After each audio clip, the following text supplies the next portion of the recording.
میں کس لیتا ہے، اس کے بعد ہوتا کیا ہے فَأَنْسَاهُمْ ذِكْرَ اللَّهِ۔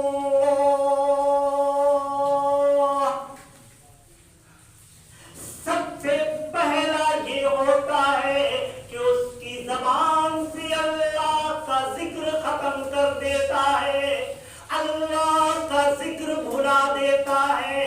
فَأَنْسَاهُمْ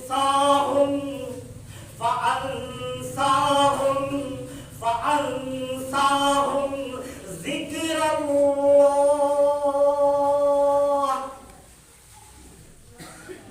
شیطان جب بندے کو اپنے قابو میں کرتا ہے، سب سے پہلے کہتا ہے ہتھیار پھینک دو، مومنوں کا ہتھیار، مسلمانوں کا ہتھیار اللہ کا ذکر ہے، اللہ کا یاد ہے، کہتا ہے اس ہتھیار کو پھینک دو۔ فَأَنْسَاهُمْ ذِكْرَ اللَّهِ۔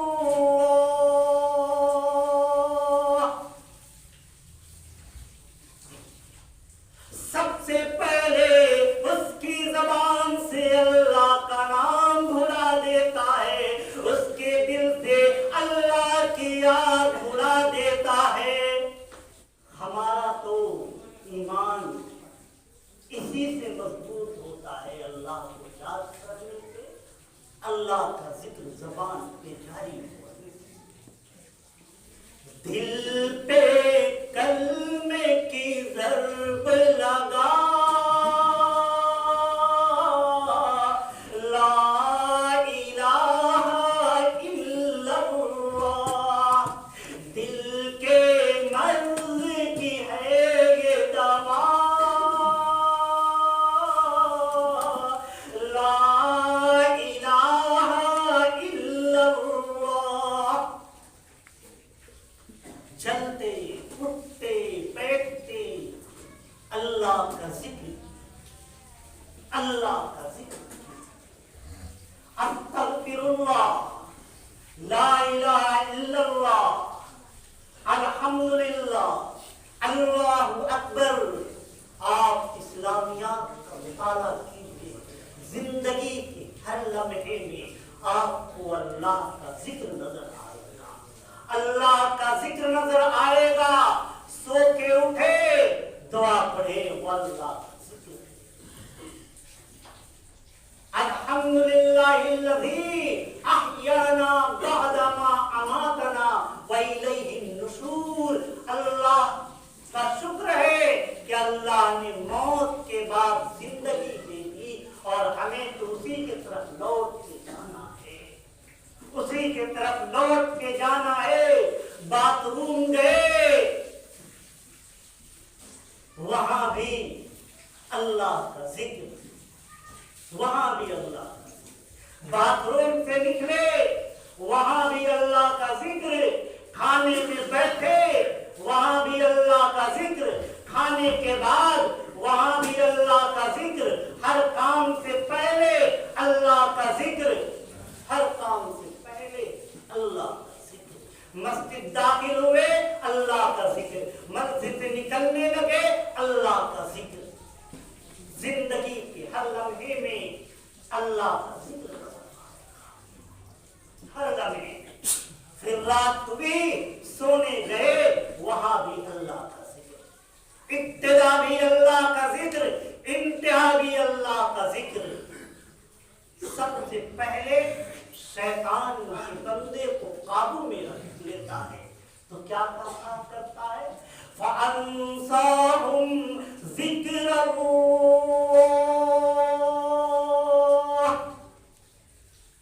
زبان سے اللہ کا یاد بلا دیتا ہے، زبان سے اللہ کا نام نکال دیتا ہے۔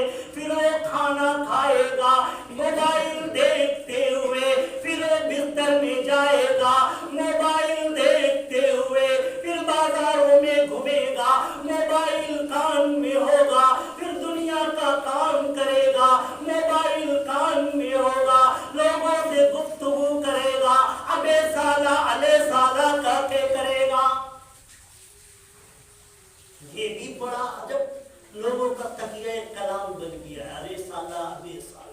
لفظ لفظ میں ابے سالہ، کتا ہوا حسنا، ارے جب کتے کو بھی اپنی بیوی کا بھائی بنا دیا،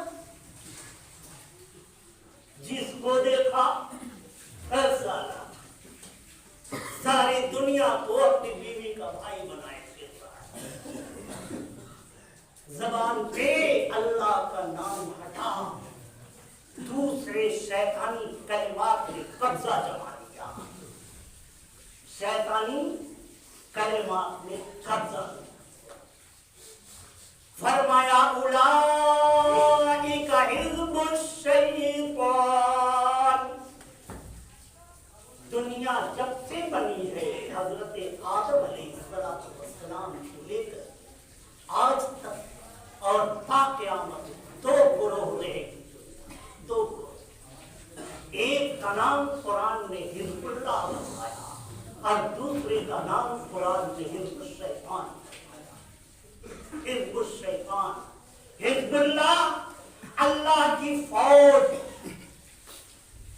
اللہ کی لشکر، ایک وہ جماعت ہوگی اور وہ جماعت انبیاء کرام کی جماعت ہے، انبیاء کرام کے پیچھے چلنے والوں کی جماعت ہے، انبیاء کرام کے تابع رہنے والوں کی جماعت ہے، انبیاء کرام کی اتباع کرنے والی جماعت ہے، اسے قرآن نے حزب اللہ کہا، اور دوسری جماعت حزب الشیطان ہے، جس کا مقتدا ابلیس لعین ہے، جس کا رہبر ابلیس لعین ہے، جس کا لیڈر ابلیس لعین ہے، جو ابلیس کے بتائے ہوئے طریقے پہ چلتے ہیں، اس لیے قرآن نے فرمایا اولئک حزب الشیطان،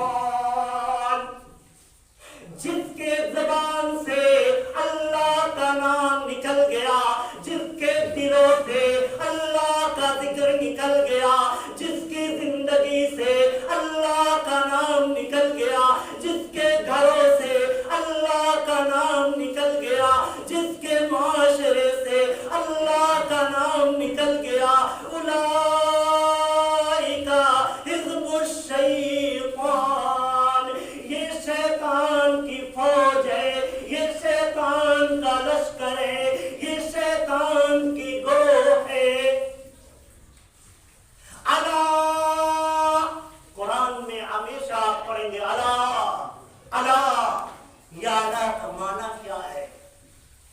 سنو ایک ضروری اعلان، ضروری اعلان، میں آپ سنتے ہوں گے، بھائی سنیے ضروری اعلان، ضروری بات، قرآن اسی وقت بولتا ہے اللہ اللہ، فرمایا اللہ ان حزب الشیطان هم الخاسرون، یہ شیطان کی جماعت، جان لو دنیا والوں، دنیا والوں ہمارا پیغام سن لو، ہم نے تمہیں پیدا کیا، کائنات کی تخلیق فرمائی، زمین و آسمان کو بنایا، ہم نے دنیا کی تخلیق فرمائی، دنیا کا بنانے والا میں خدا اعلان کرتا ہوں کہ ان حزب الشیطان اولئک هم الخاسرون،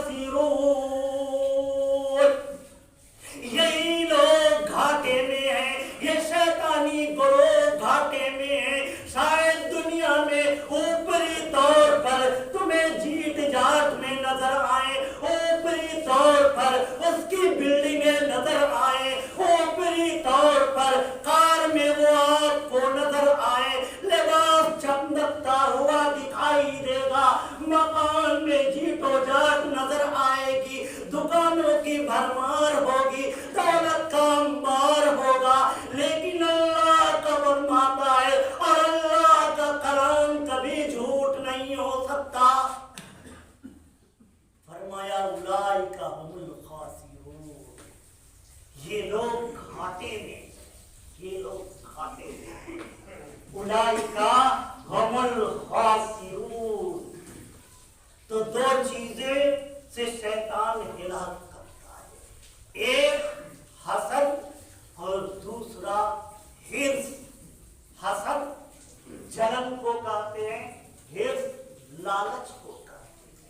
یہ لالچ کا مرض کیسے جائے گا، حسد کا مرض کیسے جائے گا؟ تو حسد کا مرض اس طریقے سے جائے گا کہ دوسرے کی چیزوں کو دیکھ کر کے دل میں تکلیف نہ ہو، زبان سے الحمدللہ اللہ اور ترقی دے۔ یہ کلمات ہمیشہ جب کسی کی تعریف سنیں، جب کسی کی چیزوں کو دیکھیں، زبان سے کہیے الحمدللہ، اللہ اور ترقی عنایت فرمائے، دل سے اللہ تعالی حسد کو نکال دے گا۔ اور حفظ میں فرمایا وَأَنفِقُوا مِمَّا رَزَقْنَاهُمْ مِن قَبْلِ أَن يَأْتِيَكُمُ الْمَوْتُ، اپنے مال سے خرچ کرو۔ آج بندہ مال سے کم خرچ کرتا ہے، رمضان میں یاد کرتا ہے کہ 20 کروڑ ہمارا 1 کروڑ ہے، ہم کو 2.5 لاکھ روپیہ دینا ہے، بڑی مشکل سے 50,000 نکالتا ہے۔ مولانا صاحب بغیر حساب کیے نکالے ہیں، لیکن لگتا ہے ہم زیادہ نکالتے ہیں۔ ارے خدا کا بندہ، بغیر حساب کیے نکالنے تمہیں کون کہا؟ اللہ نے کہا کاؤنٹنگ کر، اس سے تمہیں پتہ چلے گا تمہارا بزنس گھاٹے میں ہے یا منافع میں ہے۔ کاؤنٹنگ کر، اس کے بعد 2.5% نکال۔ وہ 2.5% بھی نہیں نکالتا، کہتا زیادہ نکالتی ہے۔ فرمایا اللہ کے راستے میں نکالو، اس سے پہلے کہ موت کا فرشتہ تمہیں پکڑ لے۔ ان یأتی قبلہ الموت، اس سے پہلے کہ موت کا فرشتہ تمہارے روح پہ پنجے گاڑ دے، اس سے پہلے اللہ کے راستے میں نکالتے رہو۔ اور اس کے دل سے حرص نکل جایا کرتی ہے، جو ہر مانگنے والے کو کچھ نہ کچھ دے دیا کرتا ہے۔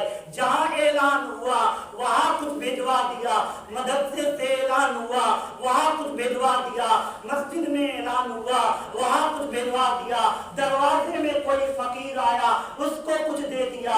اب جو ہر سب کو کہتا ہے اللہ معاف کرے گا، اللہ معاف کرے گا، بابا آگے بڑھ جا، بابا آگے بڑھ جا، وہ صبح سے شام تک آگے بڑھواتے رہتا ہے اور سب خزانہ اپنے گودام میں ڈالتا رہتا ہے، اپنے اکاؤنٹ میں ڈالتا رہتا ہے۔ وہ خزانہ قیامت کے دن قرآن کہتا ہے سانپ بنا کر کے ہم اس کے 2 بانچوں کے درمیان میں، 2 ہونٹوں کے درمیان میں لگا دیں گے اور یہ اسے ڈسے گا۔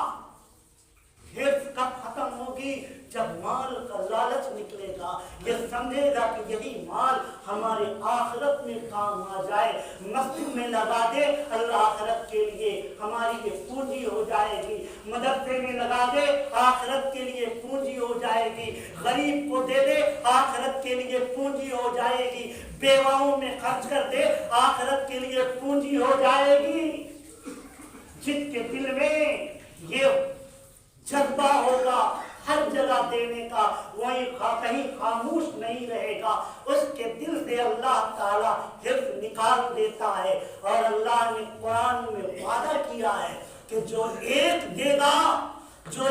دے گا ہم وہ غنی ہیں کہ ہم 10 لوٹائیں گے، ایک کو 10 کر کے لوٹائیں گے، اس سے بھی زیادہ دیں گے۔ واللہ یضاعف لمن یشاء، اللہ جسے چاہے گا اس سے زیادہ دے گا، 10 کے بجائے 100 گنا دے گا، 100 گنا دے گا۔